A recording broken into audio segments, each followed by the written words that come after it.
जय हिंद मेरे दोस्तों, स्वागत है आप सभी का आपके अपने परिवार शाक्या जी जीके क्लासेस में। तो कैसे हैं आप सभी स्टूडेंट्स और कैसी चल रही है आप लोगों की तैयारी। तो जैसा कि आप सभी को पता है, हम आरपीएफ कांस्टेबल को टारगेट करें और एसएससी जीडी को, तो आप ठीक है, तो उसी के लिए हम बहुत ही शानदार क्लास लेके आए हैं दोस्तों। ठीक है, और मैं क्लासेस का टाइम बता देता हूँ आज। ठीक है, डेली क्लास का टाइम रहता है दोस्तों। मैथ की जो क्लास होती है वो आपके 7:30 बजे डेली टाइम पर अपने निर्धारित समय पर अपलोड हो जाती है। और जो जीके जीएस की क्लास होती है वो दोस्तों यहाँ पर 8 बजे करिए, यहाँ पर 8 बजे, वो 8 बजे लाइव आती है दोस्तों। कितने?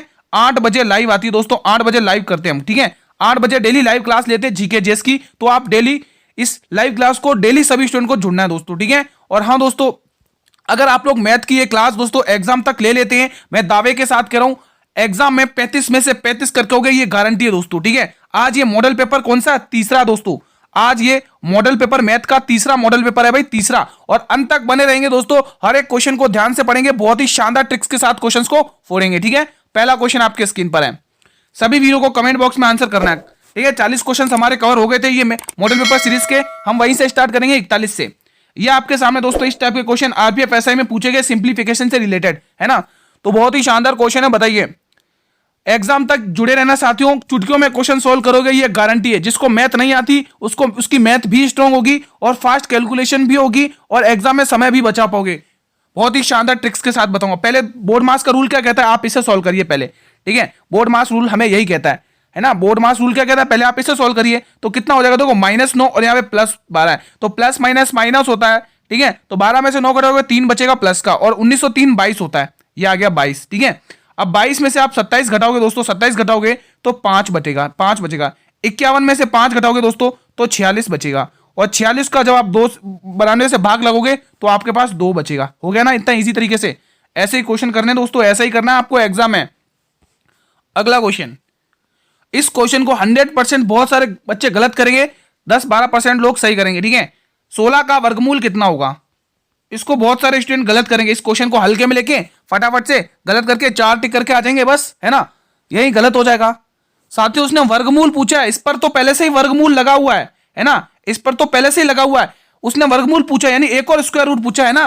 देखो, इसका तो क्या होता है, 4 होता है ना, अब बचा एक और इसका क्या होता है, 2 होता है। क्या होता है, 2 होता है भाई, ध्यान रखना दोस्तों। ऑप्शन नंबर सी होगा, 4 नहीं होगा।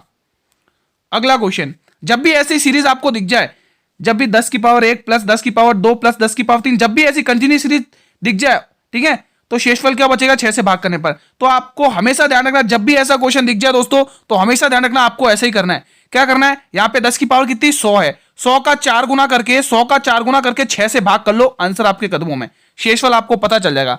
देखो, 2 की टेबल से 2 बार जाएगा, 2 की टेबल से 3 बार जाएगा, 2 की टेबल से 50 बार जाएगा। तो को 4 से भाग करना है कि 6 से, 1 मिनट, मैंने ऊपर कर दिया, मैंने बोला क्या लिख क्या दिया है ना, मैंने बोला क्या लिख क्या दिया, यहां पर मुझे 4 गुना करना है ना और 6 से भाग करना, ये लिखना, मैंने बोला क्या लिख क्या दिया है ना, इसीलिए गलत हुआ है। देखो, 2 दूनी 4 और 2 तिया 6 और 100 दूनी 200, अब 200/3, 200/3 आ गया है ना, 2 तिया 6 और 2 दूनी 4, तो 200/3 आ गया। अब इसको भाग कर लो, क्या आंसर आ रहा है। अब दोस्तों भाग करके देख लो शेषफल क्या बच रहा है, देख लो भाई। देखो, 3 छंग 18, 2 और 20, 1 और 0 20 हो जाएगा, 3 छंग 2 बच रहा है शेषफल। कितना बच रहा है शेषफल, रिमाइंडर कितना बच रहा है, 2 बच रहा है। ठीक है, तो जब भी ऐसा क्वेश्चन आपको ऐसे ही करना साथियों। ठीक है, चलिए एक और प्रैक्टिस करा देता हूं। ठीक है, मान लो लास्ट में जैसे मैंने बोला कि 10 की पावर 1 प्लस 10 की पावर 2, ऐसे करके 10 की पावर इस बार 200 है, इस बार 10 की पावर 200 है। तो आपको क्या करना है दोस्तों, इस 200 का 4 गुना करना है, इस 200 का 4 गुना करके 6 से भाग करना, बस, है ना। जरूरी नहीं कि 10 नंबर ही हो, आप कुछ भी नंबर ले सकते हो। ठीक है, तो भाई 2 की टेबल से काटोगे 3 बार, 2 की टेबल से काटोगे 2 बार, ठीक है, और 400/3। अब यहां पर शेषफल क्या बचेगा बताइए, कर लो शेषफल क्या बचेगा, 3 एकम 3, 10 आएगा, 3 तिया 9, 1 बचेगा, 3 तिया 9, 1 आएगा रिमाइंडर क्या आएगा इसका, 1 आएगा। शेषफल कितना आएगा भाई, 1 आएगा, ध्यान रखना है, शेषफल कितना बचेगा, 1 बचेगा। ठीक है, चलिए अगला क्वेश्चन आपकी स्क्रीन पर है, जब किसी संख्या को 234 से विभाजित किया जाता है तो शेषफल 36 बचता है, तो उसे संख्या को n से विभाजित करने पर क्षेत्रफल क्या बचेगा। जब भी ऐसा क्वेश्चन है, ध्यान रखना, जब भी हम किसी भी नंबर को, कि जैसे मान लो मैं 5 को n से भाग कर रहा हूं, तो मुझे क्या मिल रहा है, 4 मिल रहा है। क्या मिल रहा है, 4 मिल रहा है। तो हमेशा ध्यान रखना, ये संख्या ही वो नंबर होता है दोस्तों, है ना, ध्यान रखना। मैंने क्या कहा, जब भी मैं किसी भी संख्या को 10 से भाग कर रहा हूं तो मुझे 12 शेषफल प्राप्त हो रहा है। तो ये जो संख्या है ना 12, यही n होती है, n ही संख्या क्या होती है, 12 होती है। समझ में आ गया कॉन्सेप्ट। चलिए अब इस क्वेश्चन की धज्जियां उड़ाते हैं, ठीक है। उसने क्या किया, जब किसी संख्या बोल दिया उसने, यानी कि हम n को, जब हम किसी संख्या को 234 से विभाजित करें, किससे 234 से विभाजित करें, तो हमें शेषफल के रूप में कितना मिल रहा है, 36 मिल रहा है। तो n अभी मैंने बताया, ये जो शेषफल हमें मिलता है वही हमारी संख्या होती है n। मतलब कि आगे क्या कह रहा है, उसी संख्या को 13 से विभाजित करने पर शेषफल क्या होगा, यानी इस 36 को ही अगर हम 13 से विभाजित करेंगे तो शेषफल क्या आएगा। चलो कर लो, 10 आएगा, 13 दूनी 26, 10 बचा है ना। तो option number A will be the right answer. ऐसे करना है, कंसेप्ट ध्यान में रखते हुए क्वेश्चन की धज्जियां उड़ानी है आप लोगों को। इसके बाद हम बहुत ही शानदार 8 बजे जीके जीएस की लाइव क्लास शुरू करेंगे भाई। डेली आप लोग जुड़ जाना।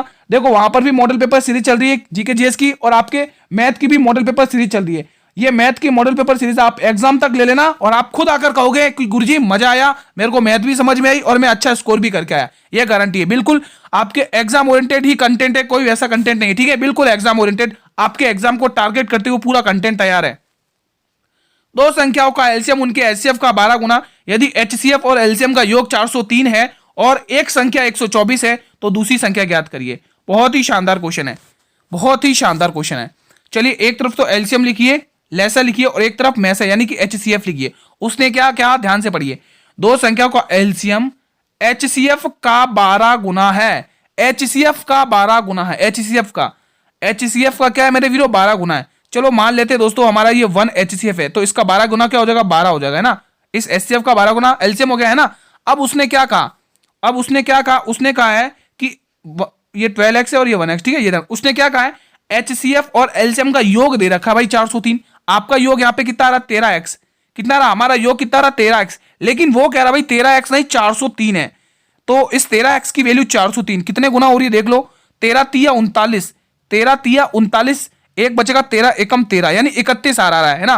तो 1:x की वैल्यू कितनी आई मेरे वीरो, x की वैल्यू आपके पास आ गई 31 आ गई। तो आप इसमें वैल्यू पुट कर लो, है ना। तो आपको एलसीएम निकालने के लिए क्या करना पड़ेगा, 12 गुना 31 करना पड़ेगा। ये आपका एलसीएम आ गया, ये आपका एलसीएम आ गया, ठीक है। और एचसीएफ या क्या आ जाएगा, 1 गुणा 31 कर लो, 1 गुणा 31 कर लो, है ना। 1 गुणा 31 आपका क्या आ जाएगा, यहाँ पर एचसीएफ आ जाएगा, ठीक है दोस्तों। क्या आ जाएगा मेरे वीरो, एचसीएफ आ जाएगा 1 गुणा 31, ये आपका एचसीएफ आ गया, ठीक है। अब आप सभी को पता है कि गुरुजी दो संख्याओं का गुणनफल उनके लैसे और मैसे के गुणनफल के बराबर होता है, हमें यही तो पता है ना। जैसा क्वेश्चन ने फॉर्मूला कह रहा वैसे ही कर लो। उसने कहा कि दो संख्या में से उसने एक संख्या दे रखी है आपको, क्या दे रखी है, 124। मान लो उसने एक संख्या आपको 124 दे दी है और आपको दूसरी संख्या निकालनी है, ठीक है। और आपके एचसीएफ और एलसीएम कितना आया, देख लो भाई, 12 गुणा 31 तो आपके एलसीएफ है, 12 गुणा 31 तो आपके क्या है, ये क्या है, 12 गुणा 31 तो आपके एचसीएफ एलसीएम है। और 1 गुणा 31 आपके क्या है भाई, 1 गुणा 31 आपके क्या है, एचसीएफ है। ये तो एलसीएम हो गया, ये एचसीएफ हो गया, है ना। मैंने गुणा इसलिए नहीं किया क्योंकि कैलकुलेशन लंबी पड़ जाती। अब देखो आपके लिए इजीली कैलकुलेट हो जाएगा दोस्तों, ठीक है। अब कर लो, 31 का 4 गुना हो रहा है, हाँ 31 का ये 4 गुना हो रहा है, 31 चौके 124 होता है, 31 चौके 124 होता है ना। और कुछ कट रहा है क्या, देख लो, इसको काट लो, 4 की टेबल से 3 बार जाएगा। अब आपको करना कुछ नहीं, 31 को 3 से गुणा कर लो, है ना। 31 तो 3 से गुणा कर लो, 93 आंसर आएगा ऑप्शन नंबर बी में। बहुत ही शानदार क्वेश्चन था दोस्तों, लेंथी था लेकिन बहुत ही इजी था, शानदार, मजा आ गया। अगला क्वेश्चन 46वां। यदि 10 अंकों की संख्या ये आपके सामने दे रखी है, ये पूरी की पूरी संख्या 88 से विभाज्य है, तो आप मुझे x और y का छोटा मान ज्ञात करिए। ध्यान से पढ़ना, छोटा मान, न्यूनतम या छोटा मान ध्यान रखना। तो आपको छोटे मान से स्टार्ट करनी है। चलो साथियों बताइए इसका आंसर, ये यहाँ पे 80, ठीक है। उसके बाद ये यहाँ पे x दे रखा है, उसके बाद 533, उसके बाद y और 24। ये पूरी की पूरी संख्या 88 से विभाज्य है। किससे, 88 से विभाज्य है। अब 88 आप सभी को पता है गुरुजी, इसमें 11 और 8 छुपा हुआ है, 11 और 8 छुपा हुआ है। और आप ये भी सभी जानते हैं कि गुरुजी 8 का नियम क्या कहता है, आखिरी के 3 अंक 8 से भाग होने चाहिए। तो उसने बोला छोटा मान बताना है, तो आपको 0 से स्टार्ट करना है। तो चलो y की जगह 0 रखते हैं, 0 रखने से 8 का भाग जाएगा, बिल्कुल जाएगा। तो आपको पता चल गया भली बात ही कि गुरुजी हमारे जो y का मान है वो 0 होगा, 100% 0 होगा। बिल्कुल समझ में आया। चलिए मान लो अब यहाँ पर 0 हो भी गया। अब लगाते हम किसका नियम, 11 का। आपको पता है दोस्तों अंकों का योग, दोस्तों इनके ऐसे देखो, 7 ही होगा, 7 और 5 12 होगा, 12 और 3 15 होगा, 15 और 2 17 होगा। यहाँ पर कितना आ गया, 17 आ गया। कितना आ गया, 17, है ना, दोनों 17 आ गया। अब आगे से ऊपर से देख लेते कितना आ रहा है, ऊपर से देख लो, काउंट कर लो। देखो 8 में x आ रहा है ना, 8 और 5 13 आ रहा है, 13 और 4 17 आ रहा है, कितना आ रहा है नहीं कुछ करती हुई क्या, 8 और 5 8 9 10 11 12 13, 13 और 3 16 आ रहा है, 13 यहाँ पे 3 है कि 15, 13 3 8 और 5 8 13 होगा, 13 3 16 18 आ रहा है, कुछ मिस्टेक है क्या, एक बार 1 मिनट रुको, अगले पेज पर चेक कर लेते हैं, यहाँ पे सही से समझ में नहीं आया, अगले पेज पर चेक करते हैं इसका कितना 780, अगले पेज पर चेक करते हैं 780 x 533 है ना, अगले पेज पर चेक करते हैं कितना था 780 x 533, 780 x 533 और क्या है y 24, चलो उसकी जगह तो जीरो आ गया y की जगह, और ये 24 है ना, y की जगह तो हमने जीरो मान लिया ना, वैल्यू आ गई रहेगी। चलिए देखते 7 7 होगा, 7 और 5 कितना होगा 12 होगा, 12 और 3 15 होगा, 15 और 2 17 होगा, यहाँ तो 17 आ गया। ठीक है आगे देखते हैं, अब बारी है इसकी, 8 में x होगा, 8 और 3 11 होगा, 11 और 2 कितना होगा 14 होगा, 11 12 13, देखो 8 और x 8 9 10 11 11 11 11 और 4 16 होगा, 15 होगा, हाँ ये मैंने यहाँ पर थोड़ा अलग किया ना, 1 मिनट, हाँ ठीक है 8 में आप 3 जोड़ोगे कितना आएगा 11 आएगा, ठीक है 11 में 0 जोड़ोगे तो 11 ही रहेगा, 11 में 4 जोड़ोगे तो कितना आएगा 15 आएगा। अब दिमाग लगाना 15 प्लस x, अब दिमाग लगाओ, अब यहां पर देखो कैसे करना, ध्यान से समझना, कंसेप्ट बहुत ही शानदार है, गलती करते हैं अक्सर बच्चे। देखो दोस्तों इस x की जगह में ऐसा कौन सा नंबर रखूं कि इन दोनों को प्लस के करने के बाद ये दोनों संख्या बराबर आ जाए, यहां पर भी 17 आ जाए, यहां पर भी 17 आ जाए, तभी तो देखो 17 और 17 माइनस होगा, जब अंतर 0 आएगा तभी तो 11 से पूरा भाग जाएगा ना, तो आप यहां पर कौन सी संख्या रखोगे, तो मेरे वीरो आप यहां पर 2 संख्या रखोगे। देखो 15 और 2 17 हो गया, और 17 में 17 क्या 0 आएगा, तो आपको x का मान भी पता चल गया कि 2 रखना है, x का मान भी पता चल गया 2 रखना है। चलिए अब क्वेश्चन ने जैसा बोला वैसा कर लो, क्वेश्चन है का अगर दोनों वैल्यू पता चल जाए तो आप तो मुझे x प्लस वाई का मान बता दो, तो भाई x का मान तो 2 है और y का मान 0 है, 2 और 2 को जोड़ोगे 0 में जोड़ोगे तो आंसर तो आपके पास 2 ही आएगा, तो हमारा ऑप्शन नंबर ये बिल्कुल सही है। समझ में आया दोस्तों, ऐसे ही करना है, कर्सर पीछे करिएगा समझ में आ जाएगा, 11 का डिविजिबिलिटी रूल आपको पता होना चाहिए। दो उम्मीदवारों के बीच एक चुनाव में एक को कुल वैध मतों का 60% प्राप्त होता है, 10% अवैध थे, यदि कुल मतों की संख्या 8000 थी तो दूसरे उम्मीदवार को कितने वैध मतों की संख्या थी, दूसरे उम्मीदवार को कितने थे दूसरे उम्मीदवार, ये क्वेश्चन ऐसा पूछ रहा है। तो जब भी आपको बोला ना कुल मतों की संख्या इतनी थी तो ध्यान रखना दोस्तों 8000 थी, कितनी थी 8000, इस 8000 में से दोस्तों इस 8000 में उसने क्या कहा है कि भाई 10% वैध अवैध हो गए, 10% वोट इनवैलिड हो गए दोस्तों, वोट है ना भाई 10% वैध वोट क्या हो गए इनवैलिड अवैध घोषित हो गए, तो 90% तो वैध है ना, बिल्कुल गुरुजी। अब ये आ गए 90% वैध, ये क्या आ गए मेरे वीरों 90% वैध आ गए। अब आगे क्या बोल रहा है कि एक चुनाव में एक को कुल वैध मतों का 60%, यानी इस पूरे का 60% किसको मिल रहा है, एक व्यक्ति। देखो अगले पेज पे मैं अच्छे समझाता हूं, देखो 100% वोट थे, ठीक है 100% वोट थे, उसमें से कुल ये मान लो वैलिड वोट है, ठीक है ये 100% वैलिड वोट है, इसमें से 60% व्यक्ति को वैध मत मिल रहे, वैध मत मिल रहे वैध, तो भाई 40% को अवैध मिले होंगे ना, 40% को अवैध मिले होंगे ना, क्योंकि हमें उसने वही पूछा है कि आप तो मुझे दूसरे व्यक्ति की वैल्यू बता दो, भाई दूसरे व्यक्ति की यानी इसकी वैल्यू बता दो, तो आपको इस 60 की जगह 60% तो किसको प्राप्त हो रहे, तो यहां पे 40% लिखना पड़ेगा, 40% दूसरे को पूछा है, क्योंकि हमें किसकी वैल्यू पूछी, लास्ट की लाइन पढ़िए दूसरे उम्मीदवार है ना, तो दूसरे उम्मीदवार को 40% मिल रहे होंगे ना। अब ये सॉल्व कर लो, आंसर आपके कदमों में, सॉल्व कर लो। देखो 3 0 से 2 ये 1 ये और 1 ये 1 ये, बस तो कितना आ रहा है 9 चौक 36, यानी 360 तो यहां पर पता चल गया। 360 को आपको 8 से गुणा करना है, 360 को आपसे 8 से गुणा करना है, कर लो कितना आ रहा है करने पर, ठीक है 8 0 0 8 से 48 की 8 कैरी 4 8 24 4 28, यानी 2880 वोट मिलेंगे। भाई कितने मिलेंगे 2880 वोट मिलेंगे। समझ में आया, ऐसे ही नंबर लाइन पे फोड़ने क्वेश्चंस को। चलिए अगला क्वेश्चन आपके स्क्रीन पर है, एक एक क्वेश्चन को ध्यान में रखते हुए अच्छे से अपना डाउट क्लियर करते रहिए, आगे बढ़ते रहिए। राम 16 रुपए प्रति किलो चावल खरीदता है और 8 प्रति किलोग्राम की दर से बेचता है, 1000 ग्राम की जगह वो 90 ग्राम का वजन प्रयोग करता है, तो राम का वास्तविक लाभ प्रतिशत क्या है। बहुत ही शानदार क्वेश्चन है, बेईमान दुकानदार वाला क्वेश्चन है, ठीक है। अपने पास 2 चीज होती है सीपी और हमेशा एसपी, ठीक है। अब जैसा क्वेश्चन है बोला वैसा करो, उसने कहा है कि 16 रुपए प्रति चावल खरीदता है, खरीदना मतलब कॉस्ट प्राइस, तो 16 कॉस्ट प्राइस थी, और 18 रुपए प्रति किलो की दर से बेचा तो 18 सेलिंग प्राइस थी। अब ध्यान से समझो, हमेशा सेलिंग प्राइस में वही चीज आएगी 1000 ग्राम वाली, ध्यान रखो, ऐसे याद कर लो, तो अच्छे गलत कर देते, समझ में नहीं आता उनको। वो 1000 ग्राम कहां पर आएगा, ध्यान में रख लो, मैंने क्या कहा, मैं बार बार रिपीट करूं, 1000 ग्राम हमेशा सेलिंग प्राइस में आएगा, 1000 ग्राम हमेशा सेलिंग प्राइस में आएगा, 1000 ग्राम हमेशा सेलिंग प्राइस में आएगा, ये आ गया 1000 ग्राम, ठीक है। 1000 ग्राम हमने तो पूरे पैसे दिए भाई, हमें तो 1000 ग्राम का सामान चाहिए था, लेकिन उसने बेईमानी कर दी, उसने हमें कितना दे दिया, 900 ग्राम ही सामान दिया दोस्तों। कितना दिया है, 900 ग्राम। चलो अब इसको सॉल्व कर लो, सॉल्व कर लो दोस्तों इसको। अब है ना, देखो 2 जीरो से 2 जीरो तोड़ लो, ठीक है। 16 नंबर कितना होता है, 144 होता है, 144 रुपये। और यहाँ पर कितने का अंतर आ रहा है, 180 रुपये। 144 कितने का प्रॉफिट कमाया भाई उसने, देख लो भाई आप। 180 में से उसने 144 माइनस कर लो, आपको प्रॉफिट पता चल जाएगा। 144 माइनस कर लो, कितना आएगा भाई, 6 आएगा, 7 में 4 करोगे 3 आएगा, 36 का प्रॉफिट कमा लिया भाई। 36 का प्रॉफिट कमा लिया, किसके ऊपर, आप सभी को पता है दोस्तों, प्रॉफिट हो चाहे लाभ हो, हमेशा किस पे, क्रय मूल्य के ऊपर होता है। बस देख लो कितने प्रतिशत का प्रॉफिट हुआ है।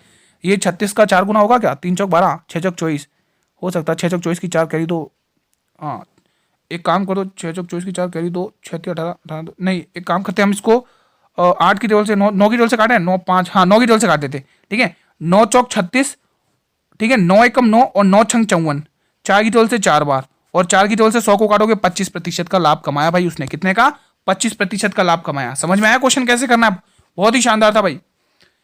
17 और 12 का समतुल्य बट्टा ज्ञात करना है। जब भी ऐसा क्वेश्चन है दोस्तों, एक्स और वाई से फॉर्मूले से वो फॉर्मूला रख लो और सॉल्व कर लो, है ना। 17 प्लस 12% माइनस 17 गुणा 12 अपॉन में 100, ठीक है। चलो सॉल्व कर लो। ये तो आपको पता चल गई कि ये तो 29 आ रही है भाई वैल्यू। 17 और 2 कितना हो रहा है, 17 में 10 जुड़ेगा, 27 2 29, ये तो 29 माइनस।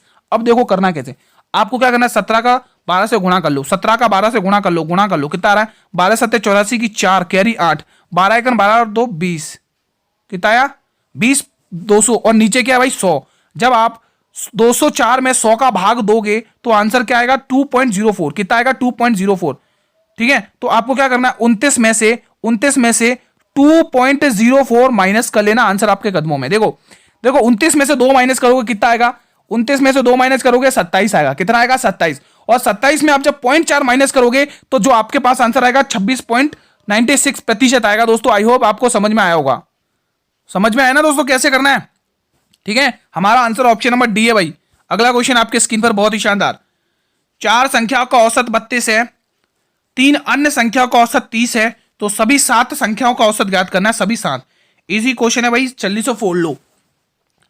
उसने क्या कहा है दोस्तों, उसने कहा है गुरुजी, उसने कहा है ये जो 4 संख्या है ना इसका औसत उसने 32 दे रखा है, ठीक है। उसके बाद उसने क्या कहा है, 3 संख्याओं का औसत उसने 30 दे रखा है। इन तीन संख्याओं का औसत उसने कितना दे रखा है, 30 दे रखा है, इसका 32, ठीक है। तो सभी 7 संख्याओं का औसत क्या होगा, यानी ए की वैल्यू पूछ रहा है। और क्या पूछ रहा है, क्या 3 अन्य संख्याओं का औसत 30, अच्छा यही पूछ रहा है ना।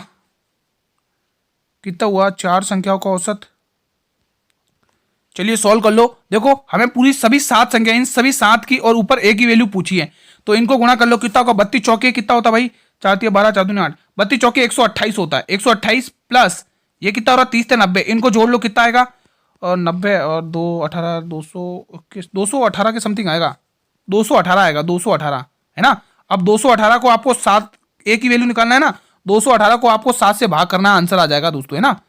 218 को आपको 7 से भाग करना है, आंसर देखो पूरा भाग तो जाएगा नहीं, पॉइंट में ही आएगा। तो दो हमें फ्रैक्शन मतलब भिन्न वाले दिख रहे ऑप्शन है ना, तो करके देख लो, 7 3 21, 3 बार जा रहा है तो ऑप्शन से खेलो, ऑप्शन नंबर डी जाएगा गारंटी के साथ। 7 21 7 एकन 7, एक बचेगा 31, सही 1/7, ठीक है, यही आंसर है। अगला क्वेश्चन, मोहन अपना स्कूटर 82,008 रुपए में बेचकर विक्रय मूल्य के 1/6 भाग पर बराबर लाभ प्राप्त करता है, तो उसका लाभ प्रतिशत ज्ञात करिए। इसको अच्छे क्वेश्चन गलत करते हैं, अच्छे स्टूडेंट इस क्वेश्चन को गलत करते हैं, लेकिन आपको इस क्वेश्चन को गलत नहीं करना दोस्तों, है ना। बताइए दोस्तों क्या आंसर होगा।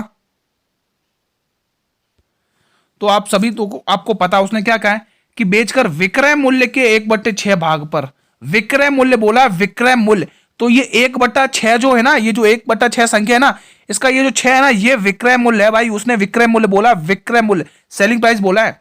और ये क्या होगा, ये क्या होगा, उसने 1 रुपए का लाभ, ये लाभ है भाई, लाभ, ये लाभ है, लाभ। चलिए रेशियो बना लो, ये है आपके पास सीपी और ये आपके पास एसपी। उसने कहा है भाई, और यहां पर आपके प्रॉफिट, क्योंकि उसने प्रॉफिट बोला है ना, तो प्रॉफिट, अगर लॉस बोलता है तो लॉस यहां लिखते। उसने कहा कि भाई 1 रुपए का तो प्रॉफिट है और 6 रुपए तुम्हारी कॉस्ट प्राइस, सेलिंग प्राइस है।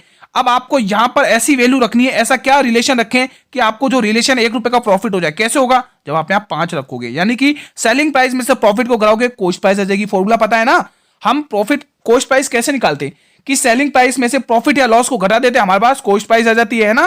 तो देखो अब यहां पर 1 रुपए का लाभ हुआ ना, हाँ गुड, बिल्कुल 1 रुपए का लाभ हुआ, 1 रुपए का लाभ हुआ, क्योंकि उसने वही पूछा लाभ प्रतिशत। इस 82, ये जो 82,208 तो स्टूडेंट को गुमराह करने के लिए दिया जाता है दोस्तों, ताकि बच्चे गुमराह हो जाए ना, गलती कर दें, और एग्जामिनर यही तो चाहता है। 1 का लाभ किसके ऊपर, 5 के ऊपर, कॉस्ट प्राइस के ऊपर। 100 पे कितने का होगा, 20% का, साफ साफ दिख रहा भाई, 20% का।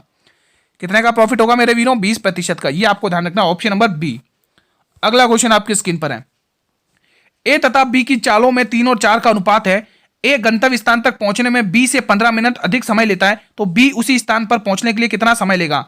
बी उसी स्थान पर पहुंचने के लिए कितना समय लेगा। बहुत ही शानदार, आप सभी को पता है गुरुजी, जो चाल का अनुपात होता है, ए और चाल किसकी, ए अनुपात बी की, चाल और समय। चाल का अनुपात होता है वो समय के वित्त गुना, मतलब कि कह लो कि आप जैसे इनवर्स होता है ना, प्रपोर्शनल होता है। अगर चाल अगर 3:4 है ना, तो जो समय होगा वो 4 और 3 के अनुपात में होगा, है ना। अब देखो यहां पर वो कितना अधिक समय लेता है। यहां पर दोस्तों कितने का अंतर आ रहा है, कितने का अंतर, अधिक और ज्यादा, ये इनका अंतर होता है। 1 का अंतर आ रहा है, 1 का अंतर आ रहा है, कितने का, 1 का, लेकिन वो कह रहा 15 का, 1 का मान 15 का, तो इसको भी 15 से गुणा कर लो और इसको भी 15 से गुणा कर लो, ठीक है। अब डिपेंड ये रहा कि क्वेश्चन ने पूछा क्या है, तो बी को उसी स्थान पर पहुंचने में कितना समय लगेगा। भाई बी का तो इधर है ना, ये होगा, तो उसको 45 मिनट लगेंगे, 45 मिनट, 45 मिनट, ठीक है। 45 मिनट का मतलब क्या होता है, ये 3/4 घंटे। ऑप्शन नंबर बी, समझ में आया ना दोस्तों। उसने बी की वैल्यू पूछी, अगर ए का पूछता तो 1 घंटा 60 मिनट लगते, 1 घंटा लगता है ना, ध्यान रखना, गलती मत करना। अगला क्वेश्चन, दूध और पानी के कुल 60 लीटर के मिश्रण में 44% दूध है, कितना लीटर पानी डाला जाए ताकि मिश्रण में दूध की मात्रा 33% हो जाए। साथियों उसने दूध की मात्रा पूछी है, तो हमें सभी को पता है गुरुजी 60 लीटर का मिश्रण था, उसके अंदर 44% तो क्या आ गया, दूध है, 44% दूध है, उसमें कितना पानी डाला जाए। चलो मान लो पानी हमने डी मान कर हमने पानी डाल दिया कि उसका मिश्रण 33% हो जाए, दूध की मात्रा 33% हो जाए। आप सभी को पता प्रतिशत से प्रतिशत गया, 11 की टेबल से 4 बार, 11 की टेबल से 3 बार, 3 की टेबल से 20 बार, 20 चौके 80। अब यहां पर क्या गलती करी वो देख लेते अपन, 11 चौक 44, 11 33, ठीक है, 3 से काटा, 3 दूनी 6, 20 बार गया, 20 चौके 80 लीटर आ रहा है। 80 लीटर क्या आया भाई, 80 कितनी दूध, कितना पानी में पानी डाला जाए, कितना पानी डाला जाए। देखो टोटल होता है 100%, टोटल वैल्यू 100% होती है। अब 80% निकल के आया, तो 80% आप इसमें से 80 घटा दोगे तो 20 लीटर पानी डालना चाहिए, कितना, 20 लीटर, ठीक है, 20 लीटर, कितना, 20 litre. Option number A will be the right answer. अगला क्वेश्चन आपके स्क्रीन पर है। ऐसे ही क्वेश्चन गलत करा के जाते हैं स्टूडेंट से, ठीक है। जैसे अभी आपने निकाला कि आपका तो 80 आ रहा है और ऑप्शन में तो है ही नहीं। जब अपन क्वेश्चन ही ध्यान से नहीं पढ़ेंगे तो ऑप्शन में तो वैसे ही नहीं मिलेगा, है ना। तो क्वेश्चन को ध्यान से पढ़ना है। ए किसी काम को 36 और बी उसी काम को 48 दिनों में कर सकता है। बी 12 दिनों तक काम करता है और काम छोड़ देता है, तो शेष काम को पूरा करने में ए को कितना दिन लगा। बहुत ही इजी क्वेश्चन है, पहले तो क्षमताएं निकाल लो। ए किसी काम को गुरुजी 36 दिन में कर रहा है, मेरे वीरों कितने दिन में कर रहा है, वो 36 दिनों में काम कर रहा है। एक एक क्वेश्चन को समझते जाना, जहां समझ में नहीं आए वहीं कमेंट कर देना कि सर जी यहां पर मुझे समझ में नहीं आया, मैं कोशिश करूंगा आपको समझाने की। तो यहां पर टोटल कार्य वही लेना है, वही टोटल कार्य लेना है जो इनको दोनों को वैल्यू को काट सके, दोनों का एलसीएम लेना। तो दोनों का एलसीएम क्या होगा, 36 होगा, तो इसकी क्षमता 1 हो जाएगी, इसकी क्षमता 12×24 36 हो जाएगी, 3 क्षमता हो जाएगी। बी की क्षमता 3 और ए की क्षमता 1। अब आगे बढ़ते हैं, क्वेश्चन ने क्या कहा है कि बी 12 दिनों तक काम किया। भाई बी ने 12 दिनों तक काम किया, किस क्षमता से, मुझे 3 की क्षमता से। तो 12 गुणा 3 कितना होता है, 12 गुणा 3 कितना होता है, रुको बाद में जो बातें 36, अच्छा रुको, 3 की क्षमता से 12 दिनों तक काम किया। एक काम करते हैं दोस्तों, अच्छा दोस्तों यहाँ पे समझ में, वहां पर 48 दिन दे रखा, यहाँ पर 48 दे रखा बी का काम, मैंने क्या 12 समझ लिया। यहाँ पर बी का काम कितना है, यहाँ पर बी का काम 48 है, यहाँ पर मेरे वीरों बी का काम 48। अब इनका एलसीएम ऐसा लो जो इन दोनों नंबर को काट सके। क्या ले सकते हो, 48 दूनी 96, देख लो दोस्तों यहाँ पे एलसीएम ले लो 36 और 48 का। देखो 48 दूनी 96, 144, देख के 144 ले लो, 144 लेके देखते ये कितनी बार जाएगा, 6 चौक 24, 4 बार जाएगा इसकी क्षमता। और इसकी क्षमता कितनी आएगी, 48 दूनी 4 तिया 12, 3 से कर लो, 3 24 है ना, 4 तिया 12 13 14, हाँ इसकी क्षमता 3 आएगी, ठीक है। अब उसने कहा है कि बी 12 दिनों तक काम करता है। भाई बी 12 दिनों तक काम करेगा, किस क्षमता से काम करेगा, 3 की क्षमता से। तो कितना काम कर देगा, 36 काम कर देगा, ठीक है। अब 36 इसमें से घटा लो, बचा कितना काम पता चल जाएगा, 8 बचेगा, 3 में से 3 गया 0 बचेगा। अब 108 काम बचा हुआ है। अब इस बचे हुए काम को किसने पूरा किया, एक कितने दिन में पूरा करेगा। तो इस 108 को काम को 1 की क्षमता से पूरा करेगा 4 की क्षमता से, तो कितने दिन में? 4 दूनी 8, 4 सत्ते 28, वो 27 दिनों में पूरा करेगा। कितने दिनों में? 27 दिनों में। इजी क्वेश्चन था, मजा आ गया। अगला क्वेश्चन, दोस्तों काम आपको वही लेना है, टोटल एलसीएम वही लेना जो दोनों नंबर को काट सके। एक छोटे से व्यवसाय को शुरू करने के लिए ए और बी ने मिलकर 15,000 रुपए का निवेश किया था। उन्हें साल के अंत में 2,000 रुपए का लाभ हुआ। बी ने लाभ का हिस्सा 600 लिया, तो ए ने कितने का निवेश किया? बहुत ही इजी क्वेश्चन है और बहुत ही शानदार। अगर आपने इस क्वेश्चन को समझने में थोड़ा सी भी गलती करी, पूरा क्वेश्चन गलत होगा, पूरा आंसर गलत हो जाएगा आपके। ध्यान से समझना। देखो मान लो ये ए है और ये बंदा बी है, ठीक है। इन दोनों ने व्यवसाय शुरू किया। ए ने और बी ने 15,000 रुपए का निवेश किया, दोनों ने मिलाकर, ठीक है। अब उसने कहा कि साल के अंत में 2,000 रुपए का लाभ हुआ। अब वो पूरी साल हो गई। अब साल खत्म होने के बाद पता चला कि दोनों को 2,000 रुपए का लाभ हुआ। इन 2,000 रुपए में बी का हिस्सा 600 रुपए। अब आप खुद दिमाग लगाओ भाई, बी का हिस्सा तो 600 रुपए आ गया, क्या बचा 1400 रुपए? किसका? ए का हिस्सा नहीं है। बिल्कुल सही बात है गुरुजी, कॉमन सेंस की बात है। 1400 रुपए किसका हिस्सा होगा? ए का हिस्सा होगा। अब इनकी वैल्यू टर्मिनेट कर लो, 2 जीरो से 2 जीरो हटा लो, 2 की टेबल से काट लो, 2 सत्ते 14 और 2 तिया 6। टोटल इनका आ गया अनुपात कितना हो रहा है? 10R हो रहा है। कितना? 10R हो रहा है। लेकिन वो कह रहा 15,000 रुपए निवेश किए, तो 10R की वैल्यू कितना है? 15,000 है।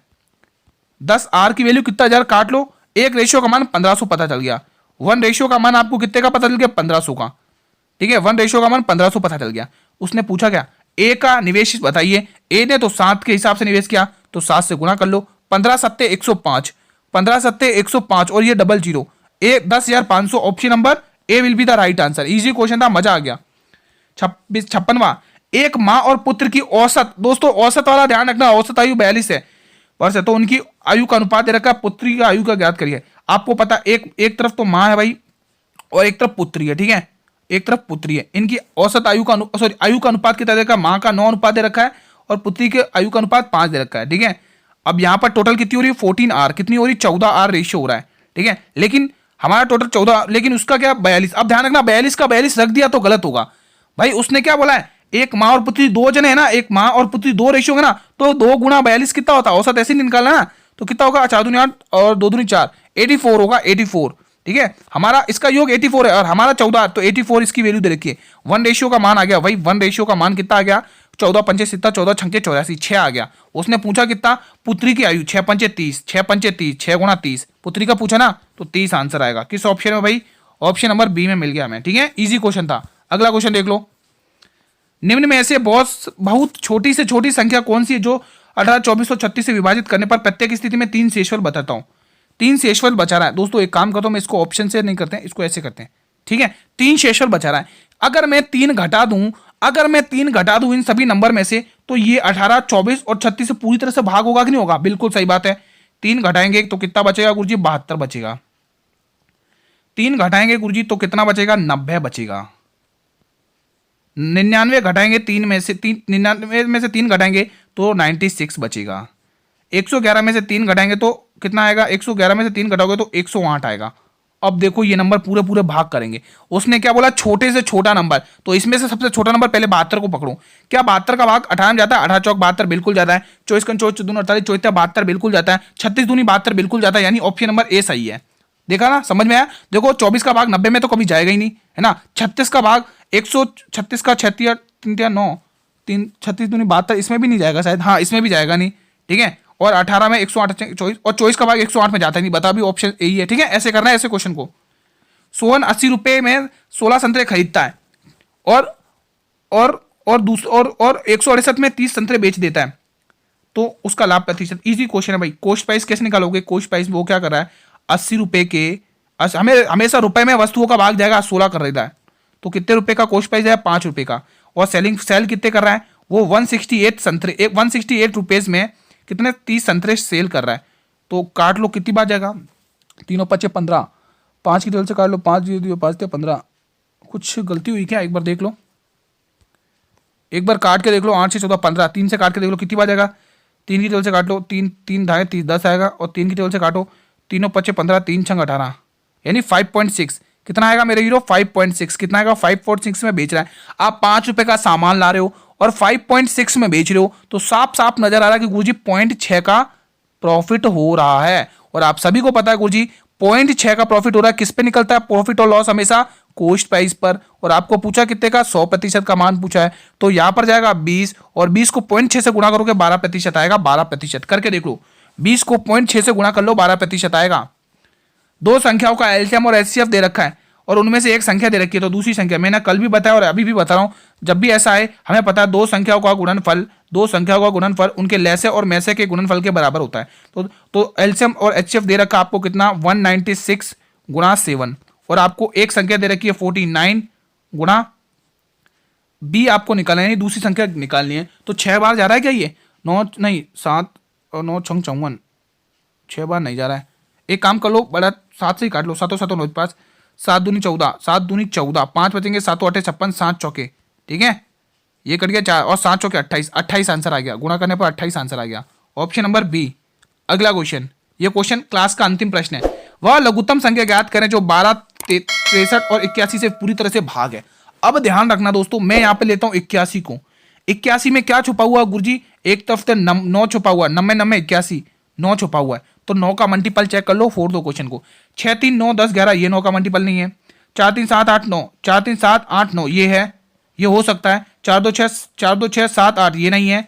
9 9 18 4 22, ये नहीं है। बस ऐसे ही तो करना है। एक मैंने उठाया और आंसर फोड़ दिया। तो क्लास कैसी लगी कमेंट बॉक्स के माध्यम से बताइए।